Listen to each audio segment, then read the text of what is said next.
This podcast is brought to you by Voice and Vision, bringing help, hope, and healing to individuals, families, and communities affected by mental illness, addictions, and disabilities in southeastern Pennsylvania. Financial support for this podcast is provided by a Veterans Trust Fund grant from the Pennsylvania Department of Military and Veterans Affairs. Welcome to Untold Valor, a podcast with a unique focus on veterans, featuring stories of courage, recovery, perseverance, and strength. Listen to hear veterans share their perspectives on what it's like to battle mental health challenges, combat addictions, and overcome other adversities unique to those who have served. Welcome into another edition of the podcast. It's Untold Valor, and we are talking, as usual, with veterans and folks that are helping other veterans find their way to and through issues when it comes to transitioning from the service or whatever problems they may be having in and out of the service and as life moves on. And we're excited to have some great guests once again here on the show. We've got Michael Bate joining us. He prefers to go by Mike, so we're going to call him that. But he is from EDSI. He's a veteran career coach. And Michael, welcome in. How are you? Good. How are you? How's your day going? It's going fantastic. Thank you so much for being here. As always, appreciate your time. I'm fantastic. I'm doing well today. Reverend Ben, you with me, my friend? I'm here, signed on and ready to go. How you doing, guys? Doing very good. Glad to have you back with us here, Reverend Ben. And so we're going to get into talking with Michael today. You've got some great conversation points we want to go through, Mike, so I won't waste any time with a lot of dilly-dally. Tell us a little bit about you, your time in the service, and just give us a little background on you, please. Okay, thanks for having me. Yeah, so right out of high school, 2 days after high school, I joined the Marine Corps. And then, wow. Yeah, so I joined in 1997 right out of high school. I guess you knew what you wanted, right? Yes, I did. So as soon as I joined, I went down to Parris Island, and from Parris Island, I went to Camp Lejeune, and then I did 21 years. I retired in 2018 as a Master Sergeant Operations Chief. Oh, wow. My final duty station was in Camp Pendleton, served under many units from operations chief to infantry units to other job-related experiences and many deployments. Mm-hmm. Throughout my career, I led and mentored over 2,500 Marines during various stages of their military service. While I was in, it was awesome. Like, I was in charge of everyone. I was making sure what was people getting done, how their transition was. Before they got out of the Marine Corps, they all had to come talk to me, and I made sure they had a plan, make sure that they knew what to do, how the transition was going to be. But during that time, I forgot to do it for myself. Oh, wow. Yeah. So there was, after I retired, I was like, oh, I'll take some time. My son, I have a son, he's 19. He was just a freshman in high school. That's why I retired, so I can actually spend his high school years with him. That's awesome. And then I was like, while I was doing that, I was like, okay, I'll get back to the youth. And I was a coach, and I helped young kids help find their purpose, help little boys turn into young men. And then I was like, okay, let me go to college. So I tried out the college thing. Try being a 40-year-old freshman. It's kind of hard.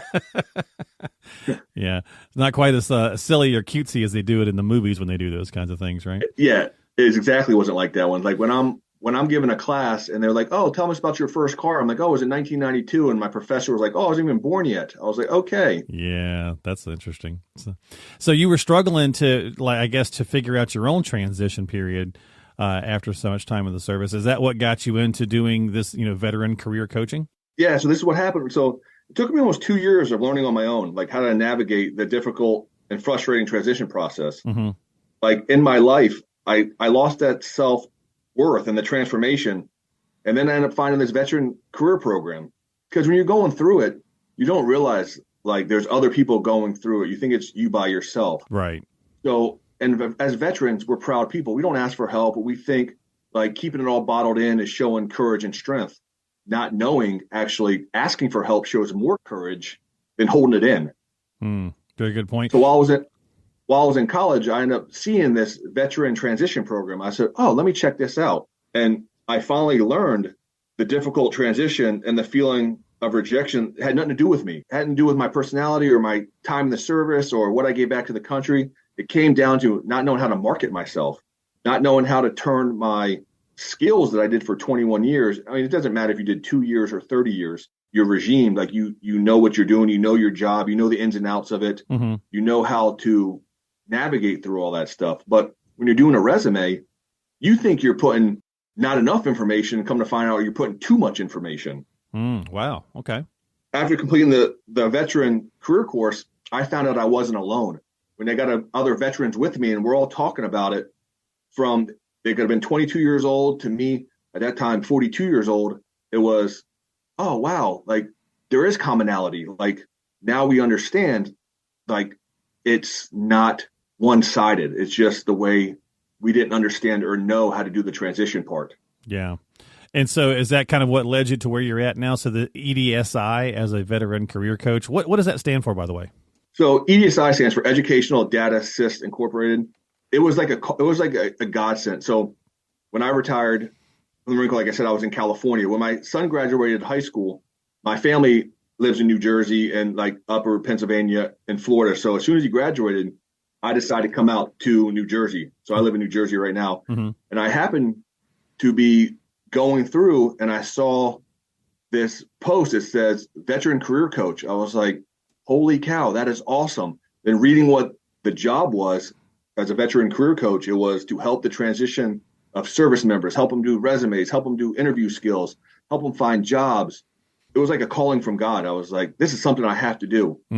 And the company is just amazing. Like the support and the caring and the care and the effort and the education and just the fact that they get it and they want to help is just amazing. Like they just want to help just like anybody else does. And that's what we want to do as veterans, is to stop the perpetual cycle of not having a job. If you don't have a job, you get depressed. If you get depressed, you go drinking. If you go drinking, you lose your money. If you spend your money, you end up homeless. Like it just, right. It's a cycle. It's an all revolving cycle that you don't know you're in it because you're not seeing it from the outside world. And you just think the world's against you. Well, I know you had some key points you wanted to talk about on the podcast this go around, so thank you for giving us some of that backstory there. And Reverend Ben, this first key point that Mike wanted to talk about was lack of purpose, and I think that you could probably relate to that as well, right? You kind of felt the same way when you were first coming out of the service as well, and I think many service folks do. It's like, okay, now what, right? Absolutely, because what I discovered was that when in the military, I was a corpsman, I was a Marine corpsman attached to Marine Corps unit in Fox 22. And being a corpsman in the Navy with the Marines, they call you Doc, and you get much respect for your abilities and your what you're there to do. Right. However, when I got out the military, I was just rated as an ambulance driver with the same skills that I had in the military that allowed me to do sutures and diagnose people and to commit emergency procedures to save the life of another. When I came out of the military, it seemed like there was, like you said, it was no purpose because that same job title only gave me a license to drive an ambulance and take people back and forth to the hospital. That's working in the city of Philadelphia. So I can definitely relate to that being kind of like lost in the sauce coming home. Because in the military, we were this and that. When we came home, we were just nothing. Yeah. So Mike, with that lack of purpose, is that kind of the first, I guess, hurdle that you work on? That was, and Reverend, I feel you because you were 2-2. I was 2nd Battalion, 8th Marines. I know the ground you were walking around out there, but yes, absolutely. The lack of purpose. That's what it is. Like I got out when I retired, I was in charge of over 300 people, and now you're telling me like my skills that I thought I had of making sure they're fed, they're getting paid, they're following the rules and regulations, their families are being taken care of, the operational commitments, like doing all those things. And when you get out, it's like, wow, what do I do today? So you don't know who or what you are anymore. So that's why I talked about with this company, like their motto is show up, smile, and support. Like that's what we need. We need, as veterans, someone to show up, someone to smile at you, and then someone to support you. And once you know someone's supporting you, you get your purpose and your pride back. Yeah, makes a lot of sense. As a service member, you're very prideful. Like I said, 2 years or 30 years, you have that title with you for the rest of your life. You're very prideful of what you earned. Yeah. Absolutely. Yeah, for sure. So what's the second point here with navigating? You were talking a little bit with me about that. What's that all about? So like the chaplain could say too, so navigating, how do you equate everything you did in your service time to the civilian world? Like how do you navigate that system? And the good thing with EDSI is you come to me and you tell me what you did in your service and I can take what your MOS was and turn it into civilian-based skill sets. Okay. So like the chaplain was saying, he was a corpsman. He's not only a corpsman, he's also a caretaker. He's a mental health specialist. He's a buddy that talked to you when you come in at 2:00 in the morning from a run or from a field op. That's going to take care of your well-being, your mental state. So, and a lot of people don't know that. So when they get out of the service, they think that was just that was just part of my job. No, that's stuff that these civilian companies want to know about because it's tangible skills that you bring to it. As a 21-year-old kid, you're in charge of 13 people. Well, that's leadership. That's problem solving. That's situation-based decision making. There's a whole slew of things that these organizations look for their management type. No, that's a great point. And it's not easily it, right? But like to your point, when you're trying to when you're just going and filling out a job application or something like that, it doesn't, for some reason, it doesn't click right for some folks anyway, right? On how to put that stuff down. And so what's the third point? The next one is it's okay to reach out because you're not alone. So either you go into an organization, find another veteran, or for our organization, come reach out for us, and then we help navigate that system for you. But a lot of veterans, what they do is, it's okay. Yeah. No, it's okay, because they think everything is a scam. They just think everything is, no, that's not going to be good for me. That's not good for me. But it's okay to reach out to other veterans, to reach out to the chaplain, reach out to organizations that are here to help you. But make sure it's a free-based organization, not someone who's going to take money up front and not see you again.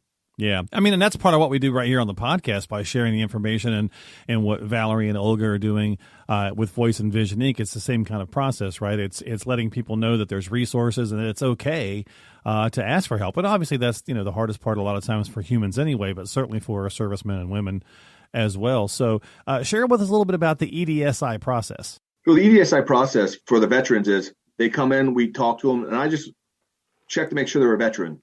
Just as long as they're a veteran, that's all I'm looking for. And then they come into me, we fill out some paperwork to get them registered inside of it, and I sit them down and we do this matrix learning. So they find out what kind of job they were looking for, and it's a quick assessment test to see what their qualifications are, what their qualifications are. And we sit down face-to-face and talk about what you did in your service. And I'm making notes and making sure they got their skill-based resume. Then with that, what are you looking for? What's your short-term goals? What's your long-term goals? Or are you just looking for quick employment right now? And if you are looking for quick employment, what is your pay scale? But be realistic with your pay scale so we can go from there. And then while you're in it, let's look for something different. As well as with that, once a week, I'm checking in on them, seeing how they're doing, how the job is. If they don't like the job, all right, stay in it. Let's find you another job to meet your needs. Do you need housing? Do you need clothing? Do you need wardrobes? Do you need interviewing skills? We sit down and we teach them interviewing skills, how to properly interview, how to properly dress, how to actually conduct an interview, give them some mock interviews, give them some classes on their different types of resumes, how to do the online resume so it gets flagged, so it doesn't just go through the process and get skipped because the font was off or the placement was off. Yeah, that's fantastic. I mean, that's a lot of great, information, education, hands-on work. Reverend Ben, it's certainly something that sounds like it would have been beneficial for many service folks, like yourself at once upon a time. Let me tell you, man, absolutely, because the transition to civilian life is very detrimental to a veteran. When I first got out the military, I was working at a gas station, pumping gas and pulling up weeds. That's coming from a man who's traveled the world with the military, been in contingency forces, and had other corpsmen under me, and 150 Marines relying on me to make sure they were for their well-being, to somebody who came home pumping gas. So this is a vital thing for veterans to get involved in. Yeah, yes. Yeah, great resource for sure. So, Michael, what else were we? I know you wanted to make some good points here, which you've done a fantastic job today on the podcast. What was that fifth point you really wanted to talk about? And that goes perfect with the Reverend was talking about, Doc. It was perfect because, like you said, you had 150 Marines looking after you. Mm-hmm. And yeah, granted, you may have came back home and pumped gas, but don't devalue your accomplishments. Oh, great point. You may be just pumping gas, but like in your mind, that just gets you to point A to point B right now until you find your next career step. So any service member getting a job is hard. So once you get one, don't devalue it and don't deevaluate what you did in your service because if you think about it, you're the 1% of America who's actually served. So out of 7 billion people, you're the 1%. So no matter if you did 2 years or 30 years, you're an asset to the company. I always say, are you an asset or a liability? Any service member, no matter what, is an asset. Any company would want them just because structured, you're time management, you know how to problem solve, you know how to talk, you know how to communicate. There's all these small tangible skills that you learn at a young age from boot camp through your service that you have to believe in it. And that's the thing I talk about without devaluing your accomplishments. Sometimes we lose our hope, we lose our purpose, we lose our pride, and we focus on the negative because we don't realize what we've actually done at such a young age. So like the chaplain was saying, it's crucial because you made so many other service members that you were in charge of or even in a platoon with lives better. So utilizing that skill set helps you in the long run of actually getting the job and realizing it may not be where you want to go, but it's not where you're going to end up. Like there's always another chapter. Like the hardest step in a 3,000 mile journey is the first step. Yeah, for so sure. Helping these organizations like ours to help you get your resume, get your skill set, to get you how to talk, because you get out of the service, you're just like, yes, sir, no, sir, yes, ma'am, no, ma'am. Like it's okay to be a little more well-rounded. Yeah. Even though you are well-rounded, you don't know how to articulate that because you're just used to always following the direction. Well, that's fantastic. I mean, it's some great points for sure. And usually, Mike, when we get ready to wrap up the podcast for the week, and we're certainly love to have you back on to talk more specifics in other areas. But we always say, what's something you would share to other veterans listening to the podcast who maybe are struggling to take a step? But you said so many good things right there. It's almost like that motivational speech was already right there. But anything else you'd like to share with folks that are listening that might be like, yeah, I'm struggling to make that next step? And of course, we're going to get the information on how to reach out to you as well, and we'll put that in the show notes for the podcast. But anything else you'd like to share? Well, yeah, my number one thing is don't forget who you are. Like I'm very passionate, I'm very prideful. Don't forget the sacrifices that you made from your friends, your family, to the service and to yourself. So even though you don't want to reach out, like talk to somebody. Like someone's there to help you, someone's there to guide you. It could be just a friend you met from boot camp 20 years ago. Like it's okay to ask for help. It shows your strength and your courage and your intestinal fortitude to be like, hey, I need a little bit of advice. I need some guidance, because we don't know everything. Yeah. No matter how old you are or how young you are, education and learning is always moving forward, always going in the next direction. So my number one thing is just ask for help and look for somebody, because we need to stop the suicideness, the homelessness, the crime. And it's all a cycle once you get out, because you don't have that steady income, or you think your family's now like not as proud as you because now you're not in the service anymore now that you're out. Like the chaplain was saying, he got out from the service as a corpsman, and now he's pumping gas. In his mind, he'd be like, oh, my family may not see me the same way, so now I got to try even harder. Well, it's not working out, so he's putting more and more weight on his shoulders, and he just isn't doing the right thing, not on purpose. He just doesn't know the process or the steps. Yeah. That's a great point. Great message. Yeah, I think it was Eleanor Roosevelt that said, learn from the mistakes of others, because you probably won't live long enough to make them all yourself, right? So reach out, get some help. How can they find you, Michael? Where can the folks turn to? So you can contact me. It's Michael Bate at EDSI.com. So once again, MichaelBate at EDSI.com. That's the best way to get in contact with me. Shoot me an email, and I'll respond back to you. We'll sit down and talk. And I like to do face-to-face, because I feel veterans are more susceptible to listen to other veterans when it's like face-to-face than over a phone call or an email. Sure. Yeah, it makes sense. And we'll have that information, again, pop up in the show notes as well, so folks don't have to necessarily remember it, but wanted to make sure I got that out there. Well, Mike, thanks so much for being here. Thanks for joining us here on Untold Valor. Certainly appreciate you. Love to have you back. And Reverend Ben, thanks for your time as always, my friend. Likewise, I really appreciate the experience, and thank you so much for supplying us with those resources, because many a veteran can definitely benefit from what you do. Thank you so much for coming on. Thank you for having me. I really appreciate it. Yeah, absolutely, Michael. Thank you so much. And again, folks, tune into the podcast for future episodes. Don't forget to subscribe to us, and we'll have all that good information pop up here in just a second. This has been Untold Valor.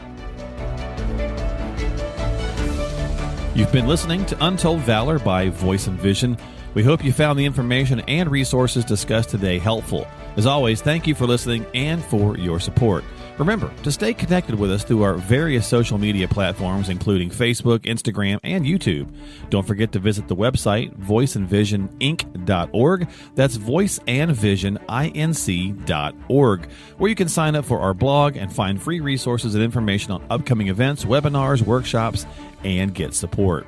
You can also access our free help and hope guide for individuals and families struggling with substance use and addiction. If someone you know is struggling, please reach out for help because you and your life matter. Remember, the National Suicide and Crisis Lifeline is available to you at any time by dialing 988. We are all ambassadors of hope and recovery. And if you want to share your story, please contact us. Compeer Corps is also looking for veteran mentor volunteers and veteran participants. To find out more information about Compeer Corps, please call 610-541-0790. That's 610-541-0790. You can find all the links and contact information for the resources mentioned on today's episode by checking the description and the show notes section of your app. Thank you again for tuning in and for your support. Until next time, this has been Untold Valor.